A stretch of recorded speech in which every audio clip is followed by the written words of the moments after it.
What's up guys, and welcome back to On Live Cars.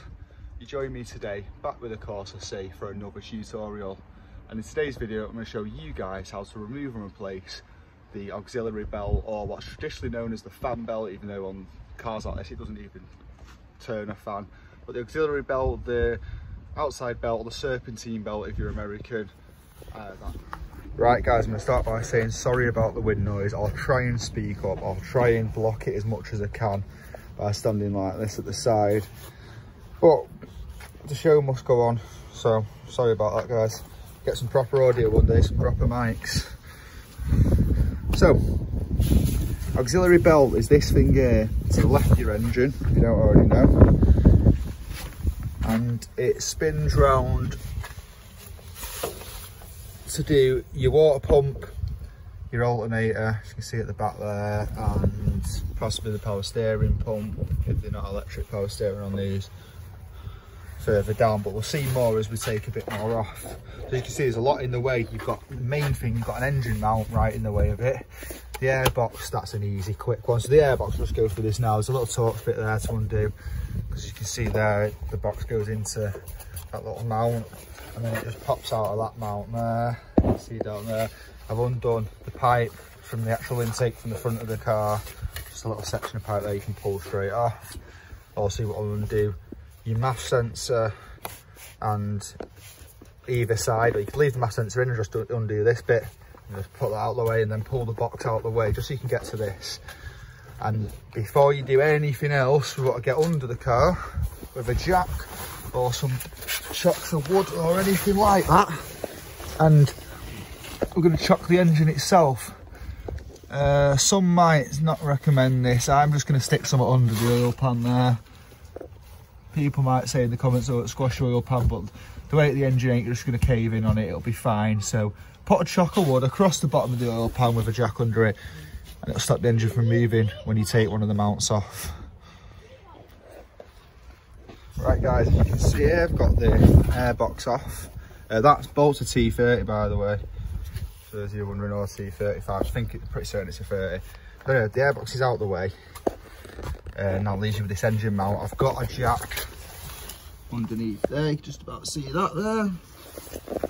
Propping the engine up. I mean, it's a bit loose still, but it's not going anywhere. It can't fall down, which is the main thing. And I've disconnected these two first to take the pressure off, and then these two, so you don't drag the whole thing that way.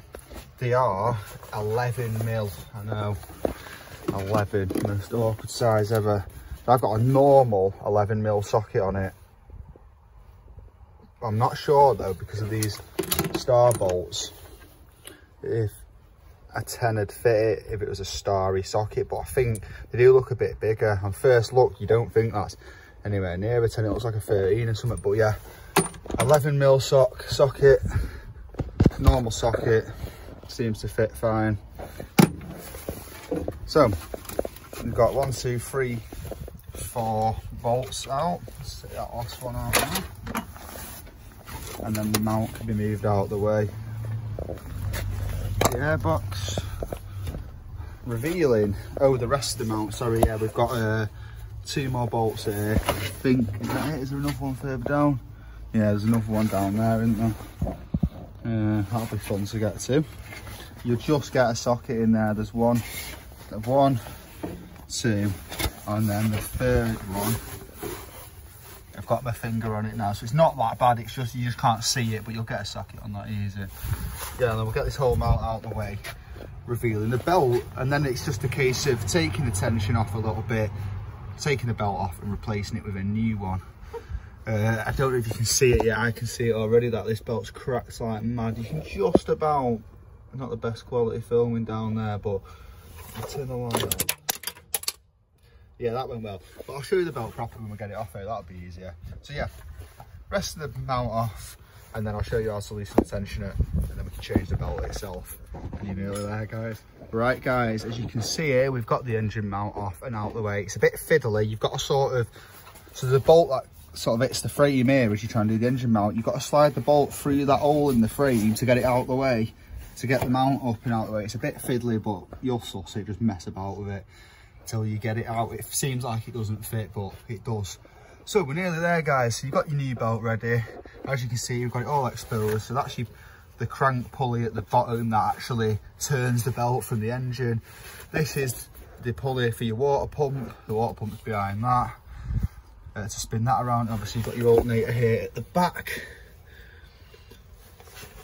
for power. So this one in the middle, this little one with the spring coming off the bottom, that's your tensioner.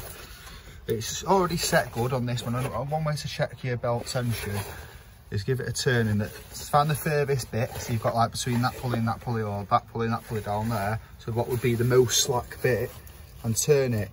You want to go about halfway, be able to twist it about halfway before it gets really tight like that. That's about like right. Like you could probably do it a smidge tighter, but it's about right. If you can turn it halfway on itself and no more, then it's about right. If it's, you know, if you can't turn it at all and it's solid, it's well too tight, it's going to snap at some point. Or if you can turn it, you know, right round and twist it all the way around, it's too loose and it might just come off or slip.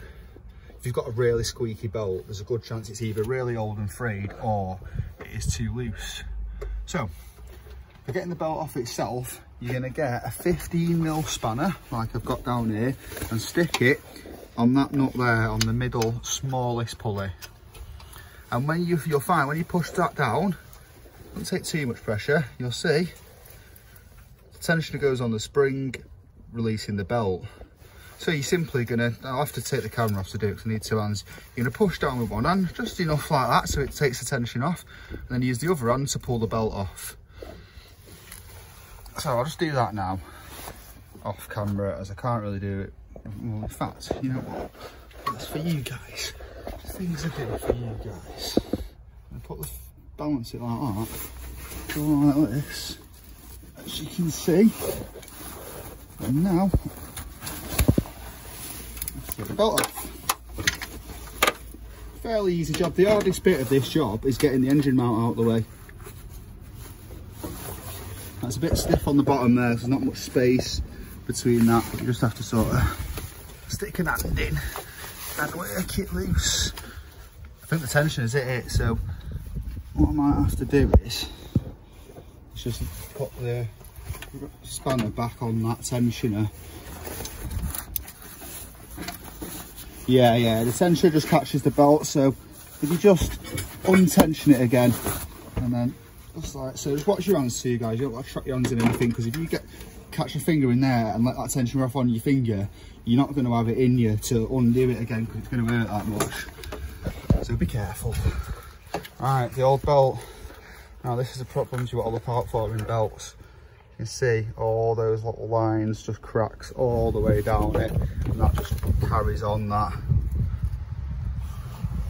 As you can see, it's hard to focus it properly, but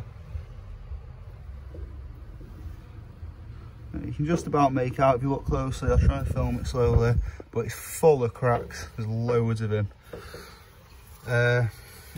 So this is the point now where you get your new belt. So you're going to get your new belt, and what I'd recommend is doing is getting it back on that bottom pulley first down there. I'll put some bit of light on so you see it a bit better now. Yeah, so this bottom pulley down here, get your belt round that. Remember, you're going to have to do the tensioner again to get it under that gap there where it is now, I think. Yeah, the spring just catches it. It's such a tight tolerance. And obviously the belt's going to come back up here and round the alternator, and then cut back in for the tensioner itself. So yeah, it goes this way, doesn't it? Yeah. So what I do is I get it roughly in alignment, something like that. Sorry, it's a bit fiddly to film.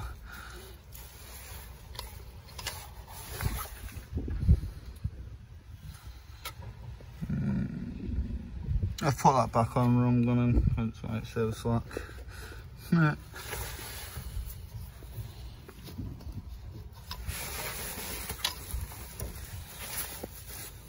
Yeah, because that belt went right round there. So if you forget the pattern, which you will do, I guarantee you guys, you'll put it back on and you'll be like, oh my god, the belt's too big. I do it every time myself, and I've been doing this for years and I still do it. go back, find a picture on Google. If you don't have the luxury of filming it like me, obviously I can just flick back on this video from just before I took it off. But yeah, I'm going to line it all up now, and we'll get to the point where I've got to tension it. It's a bit awkward, so what I'll do is, guys, I'll get the belt on now. So you're going to put it back round as much as you can, so you're left with one sprocket where it won't fix, obviously it's too tight. Then get your spanner on, push your tensioner down, just flick it on the last one. Try and do it as this one, your last one, it's easy to get to. And then it's all back on then, and we can look at putting the engine mount back on. So, I'll do that now. Belt back on, that took me about 30 seconds, it was dead easy that. Just quick looked at the picture to see which way it goes. But yeah, that was really easy. Keen-eyed viewers might see the splits there on the tensioner pulley and know that I've just stuck the old belt back on. This is just to show you guys, this car's not on the road.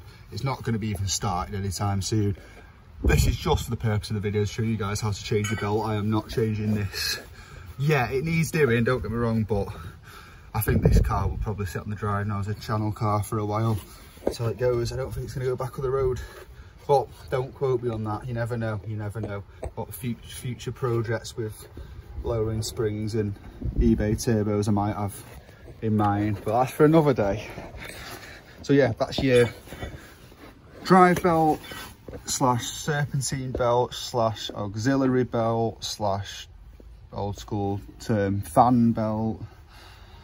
Anything else, it's a belt that drives the auxiliary things on your car, and that's how to replace it, guys. I hope you found this video useful. Another thing too, before we jump ahead of myself, is these mounts. So remember, you've got 11mm socket. Feed your big chunky bit in first. That's an absolute ball ache. Get that in somehow, make it fit again. I'm not doing it now because I'm not ready to put it back together yet. And then 8mm bolts, and just get your mount back together. Make sure it's all nice and tight before you unjack the engine. Remember too, you've got a jack underneath the engine. That'll be a funny one, you try and drive away with that. Yeah, and that's about it, guys. That's how to change your auxiliary belt on the Vauxhall Corsa C. I think you found this video useful. If you're new around here, hit that subscribe button if you've not already. It helps me a lot. And if you like this sort of content, if you like this video, give it a thumbs up. But until next time, my name's Sam Clark, you're watching One Life Cars. I'll see you around. Peace.